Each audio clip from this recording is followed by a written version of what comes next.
We're well aware of the support that Iran has been giving to Yemen. And Iran needs to recognize that the United States is not going to stand by while the region is destabilized. Secretary of State John Kerry issuing a warning to Iran over Iranian involvement in Yemen. The unrest in Yemen continues this morning, fighting intensifying in the city of Aden. The fighting between the Houthis and militiamen loyal to the president who fled the country last month.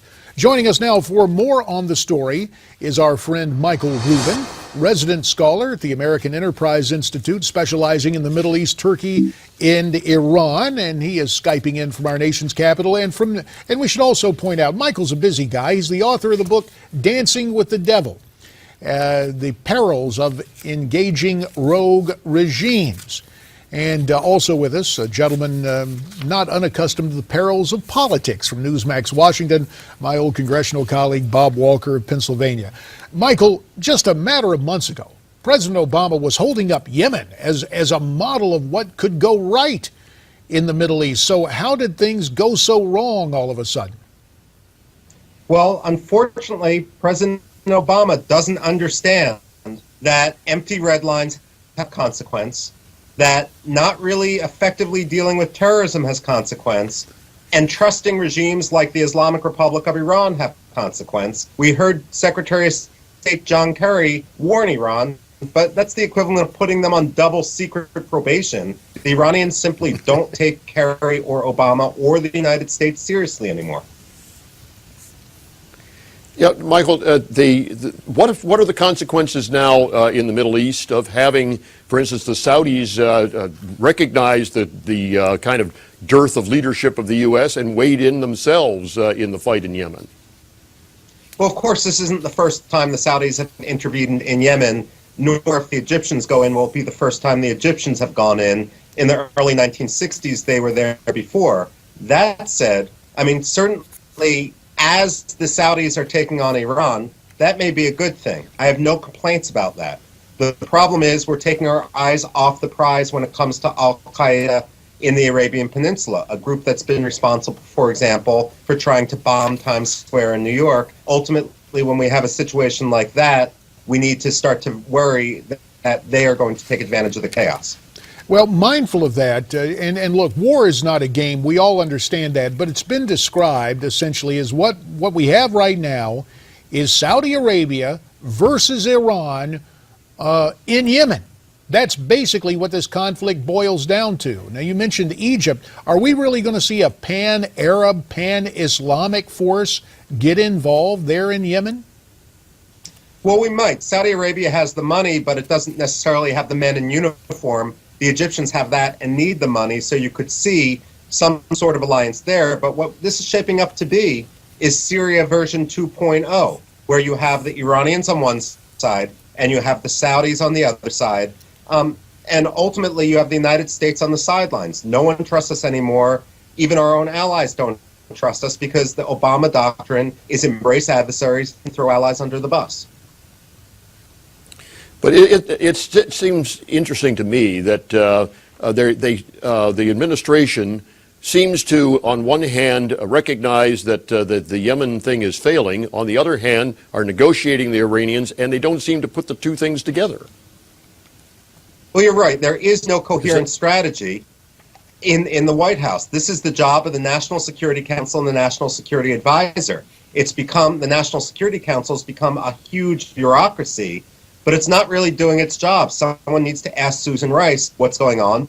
But ultimately, the buck stops with President Obama, who doesn't seem to be able to think strategically and also has a poor tendency to put himself into a bubble, to listen to what he wants to hear, and not to be able to have the introspection to understand that his own understanding of the world and his own strategy are failing. Let me address this question to my old congressional colleague, Bob Walker. Bob, you spent a lot of time up on the Hill, first as a staffer before being elected to Congress in your own right, and now in private business there in the nation's capital. I'm curious, this Obama-Clinton-Kerry foreign policy, does it parallel the Carter era in your mind, or is this something 1,000 shades more parlous. Yeah, I think it's even more perilous than what we had at the end of the 70s going into the 80s because what we have now is literally the destruction of policy worldwide. The Middle East is only one aspect of it. We have taken our eye off Chinese expansion. The Latin American policy has been weak. All over the world, we do have this problem that our enemies don't fear us and our friends don't trust us. Let me ask our good friend, Brother Rubin, this question. You offered the Obama doctrine, embrace our enemies and throw our allies under the bus. Now, Michael, I just got to ask you, is there any area, is there any international relationship that the United States is getting right at the current time?